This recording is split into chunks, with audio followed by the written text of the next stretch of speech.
9월 22일 수요일 하나님 말씀 히브리서 10장 26절부터 39절까지 말씀입니다.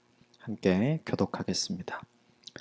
우리가 진리를 아는 지식을 받은 후 짐짓 죄를 범한 즉 다시 속죄하는 제사가 없고 오직 무서운 마음으로 심판을 기다리는 것과 대적하는 자를 태울 맹렬한 불만 있으리라. 모세의 법을 폐한 자도 두세 증인으로 말미암아 불쌍히 여김을 받지 못하고 죽었거든. 하물며 하나님의 아들을 짓밟고 자기를 거룩하게 한 언약의 피를 부정한 것으로 여기고 은혜의 성령을 욕되게 하는 자가 당연히 받을 형벌은 얼마나 더 무겁겠느냐. 너희는 생각하라. 원수 갚는 것이 내게 있으니 내가 갚으리라 하시고 또다시 주께서 그의 백성을 심판하리라 말씀하신 것을 우리가 아노니 살아계신 하나님의 손에 빠져 들어가는 것이 무서울진저. 전날에 너희가 빛을 받은 후에 고난의 큰 싸움을 견디어낸 것을 생각하라. 혹은 비방과 환난으로서 사람들에게 구경거리가 되고 혹은 이런 형편에 있는 자들과 사귀는 자가 되었으니 너희가 갇힌 자를 동정하고 너희 소유를 빼앗기는 것도 기쁘게 당한 것은 더 낫고 영구한 소유가 있는 줄 알미라. 그러므로 너희 담대함을 버리지 말라. 이것이 큰 상을 얻게 하느니라. 너희에게 인내가 필요함은 너희가 하나님의 뜻을 행한 후에 약속하신 것을 받기 위함이라. 잠시 잠깐 후면 오시리가 오시리니 지체하지 아니하시리라. 나의 의인은 믿음으로 말미암아 살리라. 또한 뒤로 물러가면 내 마음이 그를 기뻐하지 아니하리라 하셨느니라. 함께 읽겠습니다. 우리는 뒤로 물러가 멸망할 자가 아니요 오직 영혼을 구원함에 이르는 믿음을 가진 자니라. 아멘. 이것은 하나님의 말씀입니다. 오늘 본문이 10장 이제 마지막 부분인데 이제 어제 본문처럼 앞부분은 이제 마무리하는 완벽하고 완전한 속죄죄를 드린 예수 그리스도에 대한 논증이 있고 그 논증을 신뢰하고 믿음으로써 지금 현실의 고난을 어떻게 돌파하고 어떻게 살아내야 하는지에 대한 도전을 오늘 후반부에 어제 본문처럼 똑같이 하는 본문이 오늘 본문의 내용입니다. 그래서 먼저 본문의 내용을 논증을 먼저 살펴보고 그리고 우리에게 도전했던 내용을 함께 살펴봄으로 오늘 본문을 좀 같이 보겠습니다. 26절 같이 읽겠습니다. 시작. 우리가 진리를 아는 지식을 받은 후 짐짓 죄를 범한 즉 다시 속죄하는 제사가 없고, 진리를 아는 지식을 받은 게 뭐냐 하면 더 이상 모세의 율법을 따라 땅의 성소에서 땅의 제사장이 드리는 땅의 속죄제가 필요가 없는 멜기세덱의 반차를 쫓아 하늘의 영원한 제사장이 되신 예수 그리스도가 하나님께서 기뻐 받으실 세상의 모든 죄를 단 한 번에 완벽하게 드릴 속죄 제물이 되어서 자신을 십자가에서 온전히 하나님 앞에 드림으로 하나님께서 받으셨던 하늘의 속죄죄, 영원하고 완벽하고 완전한 속죄제가 예수 그리스도의 십자가라는 사건.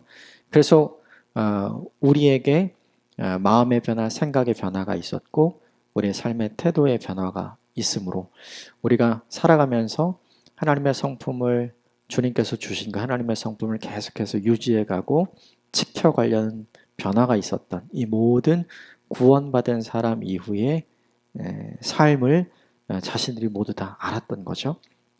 그런데 이것을 받은 이후에 짐짓, 고의로, 자의적으로 죄를 범한 자 그것을 부정하고 다시 이전의 상태로 돌아가려고 하는 거죠. 율법을 따라서 땅의 성소에서 땅의 제사장이 드리는 땅의 속죄죄, 그게 불완전하고 계속해야 되는 이 상태로 돌아가려고 한다면, 그죠? 그러면 아까 말씀드린 예수 그리스도가 십자가에서 드린 완벽하고 온전한 속죄죄를 믿지 않는 거잖아요. 부정하는 거잖아요. 그렇게 된다면 어떤 뜻이냐면 인간의 죄를 용서하기 위한 제사는 더 이상 없다. 이렇게 이야기하는 거죠. 너희가 예수 그리스도의 십자가를 부정하면 그 부정하는 죄를 속죄하기 위한 제사는 없다. 이렇게 이야기하는 거예요. 27절 같이 읽겠습니다. 시작. 오직 무서운 마음으로 심판을 기다리는 것과 대적하는 자를 태울 맹렬한 불만 있으리라. 결국 이전으로 돌아가고자 하는 사람들에게 남은 것, 다시 말하면 예수 그리스도의 대제사장 되심과 예수 그리스도의 십자가의 온전하고 완전한 속죄를 온전히 믿지 않는, 이것을 완전히 부정하고 부인하고 이전으로 돌아가는 사람에게 결국 남은 건 뭐냐 하면 심판이다. 그리고 그를 태울 맹렬한 불만 남아있다. 이것을 오늘 본문이 이렇게 이야기를 해요. 그러면서 모세 시대 모세의 법을 어긴 사람이 당한 결과가 무엇인지를 얘기합니다. 28절 같이 읽겠습니다. 시작. 모세의 법을 패한 자도 두세 증인으로 말미암아 불쌍히 여김을 받지 못하고 죽었거늘.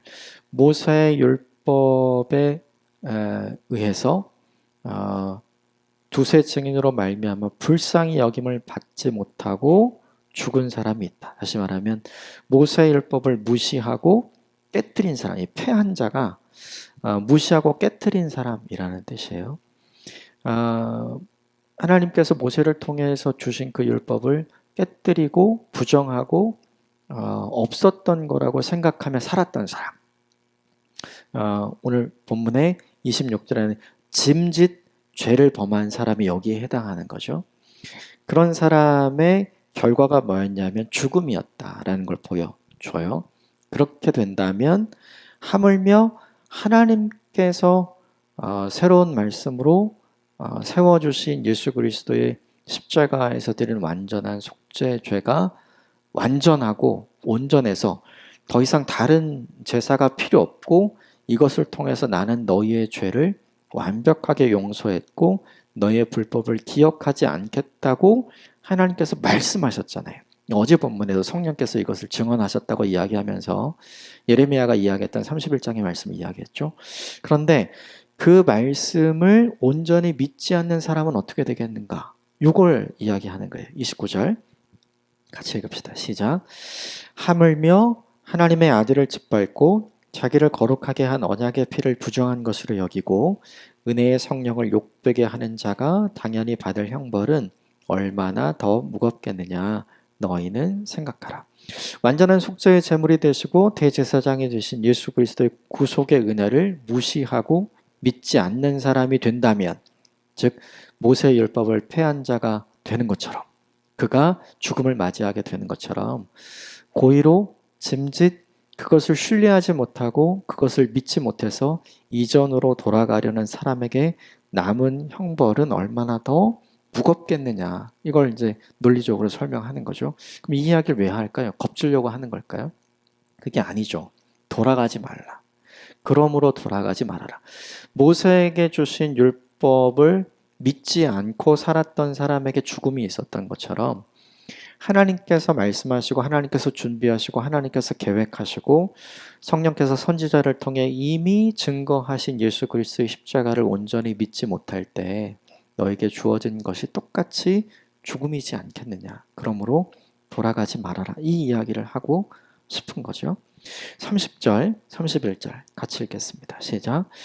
원수 갚는 것이 내게 있으니 내가 갚으리라 하시고 또다시 주께서 그의 백성을 심판하리라 말씀하신 것을 우리가 아노니 살아계신 하나님의 손에 빠져들어가는 것이 무서울진저. 땅의 성소에서 땅의 제사장이 드리는 속죄제는 왜 있었던 걸까요? 하나님과 하나님의 백성이 원수가 되지 않기 위해서 만들어 놓은 거잖아요. 그런데 그것을 해마다 반복해야 했고 나중에 사람들이 그것을 이용했죠. 그러자 하나님께서 더 이상 그들이 드리는 제사를 받지 않으시겠다. 그들의 예물을 받지 않으시겠다.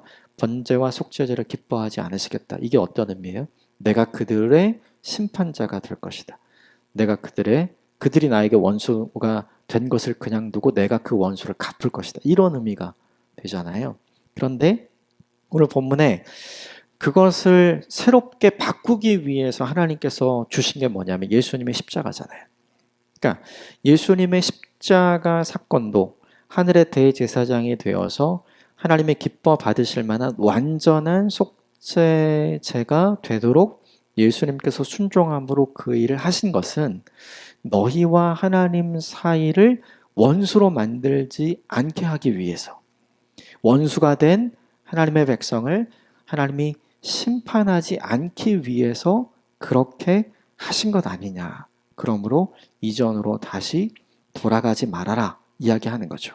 핵심료는 이거예요. 하나님과 원수되는 것을 선택하지 말아라는 거죠. 하나님께서 예수 그리스도의 십자가를 통해서 우리와 화해하시고 우리에게 구원의 은혜를 베푸시고 영원히 죄를 용서하시고 기억하지 않으심으로 우리의 아버지가 되시고 우리의 구원자가 되시고 우리에게 은혜를 베푸셨으니 이 상태가 된 것은 하나님과 더 이상 원수가 된 상태가 아니잖아요. 그러니까 그 상태를 박차고 나가지 말아라. 그 상태로부터 떠나지 말아라. 그 상태로부터 떠나는 것은, 돌이키는 것은 하나님과 원수가 되는 길이 된다. 그러므로 그 일을 하지 말아라 라고 이야기를 하고 있는 거죠. 그러면 어떻게 해야 되는가? 그렇게 되돌아가지 않기 위해서 어떻게 해야 하는가? 32절부터 네 가지를 이야기합니다. 먼저 32절, 33절 같이 읽겠습니다. 시작. 전날에 너희가 빛을 받은 후에 고난의 큰 싸움을 견뎌낸 것을 생각하라. 혹은 비방과 환난으로서 사람들에게 구경거리가 되고 혹은 이런 형편에 있는 자들과 사귀는 자가 되었으니, 중요한 말이 전날에, 이게 이전에, 그렇죠? 너희가 빛을 받은 후에라고 이야기했으니까 너희가 처음 예수 그리스도를 통한 하나님의 은혜가 어떤 것인지를 알게 되고 듣게 되고 그것을 믿게 되고 너희의 마음과 너희의 생각과 너희의 삶이 바뀌어져서 33절에 있는 고난이 너희에게 있었지만 그럼에도 불구하고 그것을 견디어내었던 그 시절을 생각하라 라는 거죠. 다시 말하면 신앙의 초창기에 너희가 믿음으로 지금과 같은 현실의 고난을 이겨내었던 시간들이 있었음을 기억하라는 거예요. 하나님과 원수된 상태로 되돌아가지 않는 첫 번째 방법이 무엇이냐면 이거죠. 내가 처음에 어땠는지, 처음에 하나님을 어떻게 사랑했는지, 처음에 하나님이 주신 은혜가 어땠는지, 처음에 내가 가지고 있던 신앙의 모습이 어땠는지, 처음에 내가 주를 향해 품었던 그 뜨거움과 열정이 어땠는지 그때를 생각하라는 거예요. 그때를 생각하면 지금의 나와 얼마나 차이가 있는지 기억하게 되겠죠. 그때 내가 하나님을 향해 가지고 있었던 사랑과 지금 내가 하나님을 향해 가지고 있는 사랑이 비교되겠죠. 지금 내가 가지고 있는 뜨거움과 그때 내가 가지고 있었던 뜨거움이 비교가 되겠죠. 시간이 흘러서 식어버린 나의 모습, 시간이 흘러서 흔들려버린 나의 모습이 초창기를 생각하면 얼마나 내가 변질되었는지를 확인할 수 있게 되잖아요. 그러므로 돌이키지 않는 첫 번째 방법은 무엇이냐면 처음 신앙을 가졌을 때 그때 우리가 가지고 있었던 그 첫사랑, 첫 믿음, 첫 신앙, 첫 은혜, 첫 뜨거움으로 어떻게 내 삶의 지금과 같은 고난을 내가 견디고 이기었었는지를 생각하라는 거죠. 다시 그때로 돌아가야 한다. 이렇게 이야기를 하는 거예요. 결국 우리가 하나님으로부터 스스로 박차고 나와서 떠나지 않는 사람이 되는 방법. 그렇죠? 그리고 오늘 본문에 의하면 하나님과 원수가 되지 않는 방법. 그 방법이 뭐냐 하면 내 현실의 고난을 바꾸는 게 아니에요. 우린 다 이렇게 생각하는 거죠. 내 현실의 고난이 평안해지면 내가 잘 믿을 건데 이 현실의 고난이 나를 이렇게 흔들리는 건데. 그런데 하나님은 거꾸로 얘기하는 거예요. 현실이 힘들었었는데 네가 변하지 않고 네가 온전히 그 믿음을 잘 지켰던 믿음의 시간이 너에게 있지 않았냐. 현실이 더 어렵고 현실이 바뀐 게 아니라 그 현실 속에 있는 네가 바뀐 거, 네가 변질된 거야. 그것을 생각해야 돼라고 오늘 히브리서 기자가 이야기를 하고 있는 거죠. 이것을 우리에게 좀 적용해 볼 필요가 있는 것 같아요. 상황과 환경을 바꾸면 우리가 좋아지는 것이 아니라 상황과 환경이 좋지 않아도 그것을 잘 견디고 이겨냈었던 우리가 변질된 거거든요. 그러므로 그때를 생각해서 우리를 바꾸는 것이 하나님께서 우리 인생에 원하시는 신앙의 변화, 온전한 거룩함을 지켜나가는 변화인 거죠. 이것이 하나님이 기뻐하시는 삶의 모습이에요. 그래서 이것을 우리에게 좀 적용해 보았으면 좋겠어요. 오늘 하루를 살아가시면서 내가 처음 은혜를 경험했을 때, 내가 첫 사랑에 빠져 있을 때, 내가 첫 하나님의 은혜 때문에, 하나님의 구원의 감격 때문에 내가 가지고 있었던 뜨거움과 열정과 하나님을 향한 그 마음이 어땠었는지를 다시 기억하면서 내가 그 마음을 얼마나 잃어버렸는가를 생각하고 다시 그 마음을 회복할 은혜를 구하는 오늘 하루가 되었으면 좋겠습니다. 두 번째는 34절과 35절에 이야기합니다. 34절, 35절 시작. 너희가 갇힌 자를 동정하고 너희 소유를 빼앗기는 것도 기쁘게 당한 것은 더 낫고 영구한 소유가 있는 줄 알미라. 그러므로 너희 담대함을 버리지 말라. 이것이 큰 상을 얻게 하느니라. 너희가 투옥이 된 적이 있고 또 너희가 가지고 있는 것을 빼앗겨도 너희가 기쁘게 당한 것. 그 이유가 뭐냐면 그것보다 더 낫고 그것보다 더 영원한 하나님 나라의 소유가 우리에게 있다는 것을 너희가 알고 그것을 믿었기 때문이다. 그러니까 뭐냐면 현재보다 우리의 나중, 지금보다 영원한 하나님의 나라에서 우리가 누리고 우리가 얻게 될 것이 훨씬 더 크고 강하고 많고 넓고 좋다는 걸 너희가 온전히 믿고 있었다는 거죠. 그러니 그 믿음, 오늘 본문은 너희의 담대함을 버리지 말라고 했는데 이 담대함이 확신이라는 뜻이에요. 현재의 것보다 나중에 우리에게 허락하실 그것이 더 좋고 더 크고 더 아름답고 우리에게 가장 좋은 것이라는 사실을 잊지 말라. 이것을 버리지 말라. 이것은 뭐냐면 두 번째 도전인 거죠. 왜 사람들의 믿음이 흔들리냐 하면 현실의 고난 때문이죠. 그런데 우리가 곰곰이 생각해 봐야 될 게 있어요. 뭐냐 하면 똑같이 믿음을 시작했는데 현실의 고난 때문에 믿음이 흔들려서 그 믿음을 저버린 사람과 똑같은 고난인데 오히려 현실의 고난 때문에 하나님을 더 의지해서 그의 믿음을 더 견고하고 곤고하게 함으로 하나님께 더 가까이 나아가서 현실의 고난을 이기고 극복하려고 노력했던 사람. 두 종류의 사람인 거죠. 고난 때문에 믿음이 흔들린 사람과 오히려 고난 때문에 믿음을 더 견고하고 해서 하나님께 더 가까이 나아갔던 사람. 이 두 사람을 하나님의 나라에서 하나님이 똑같이 대하면 그건 하나님이 아니에요. 하나님 나라는 차별은 없어요. 분명해요. 하나님 나라는 차별이 없습니다. 그런데 하나님의 나라에 있는 게 있어요. 그게 뭐냐면 구별은 있어요. 똑같은 상황임에도 불구하고 하나님께 더 가까이 나아갔던 사람과 똑같은 상황에서 하나님께 더 멀어진 사람을 하나님께서 차별 없이 똑같이 대하는 것은 그건 하나님의 성품이 아니에요.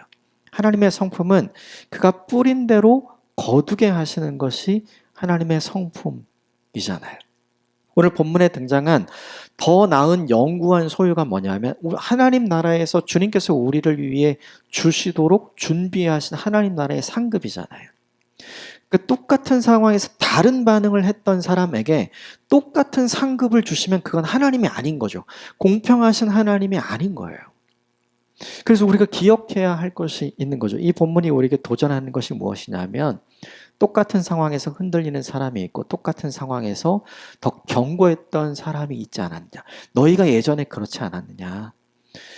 그럴 수 있었던 이유와 근거는 뭐였냐면 현재의 고난을 장차 올 영광과 바꾸지 않았던 담대함과 확신이 너희에게 있지 않았느냐. 그 믿음을 회복하라. 그 믿음을 가지라, 그 믿음을 버리지 말라고 이야기하는 거죠. 우리가 곰곰이 생각해야 할 것이 있어요. 하나님께서 우리 인생에 우리가 뿌린 믿음의 씨앗대로 우리에게 상급을 허락하실 거란 사실을 기억해야 하는 거죠. 믿음을 가지고 하나님께 나아가는 자에게 하나님이 반드시 상 주시는 이시라는 걸 우리가 기억하고 살아야 한다는 걸 이 본문이 우리에게 보여주는 거예요. 비교해야 돼요. 현재의 고난과 장차올 미래를 비교해야 합니다. 그래서 무엇이 더 좋은지 우리가 알고 있잖아요. 그래서 그것을 선택할 수 있는 믿음이 우리에게 있어야 돼요. 그 믿음이 있으려면 하나님에 대한 바른 지식이 있어야 하는 거죠. 이 순간에 다르게 반응하는 사람을 하나님께서 분명하게 다르게 대하신다는 사실을 기억하고 우리가 더 좋은 선택을 우리를 위해서 하잖아요. 결국 이 현실의 고난의 순간에 우리가 할 수 있는 더 좋은 선택이 무엇인지를 바르게 알고 바르게 선택하는 사람이 되라 라고 도전하는 거죠. 이것을 기억하면서 이 도전을 우리에게도 좀 적용했으면 좋겠습니다. 기억하셔야 됩니다. 하나님 나라의 차별은 분명히 없지만 하나님 나라의 구별은 분명히 있다는 사실을 기억하고 오늘 내 믿음이 흔들리는 순간 내가 무엇을 선택할 것인가 진지하게 고민하고 하나님이 기뻐하실 만한 것, 나중에 내게 더 이롭고 좋을 만한 것을 선택하는 저와 여러분이 되시기를 주님으로 축복합니다. 세 번째 도전한 것이 36절, 37절이에요. 같이 읽읍시다. 시작. 너희에게 인내가 필요함은 너희가 하나님의 뜻을 행한 후에 약속하신 것을 받기 위함이라. 잠시 잠깐 후면 오시리가 오시리니 지체하지 아니하시리라. 지금 너희가 살아가고 있는 현실 시간이 굉장히 고난과 고통이 많고 크기 때문에 굉장히 긴 것처럼 느껴지지 않느냐.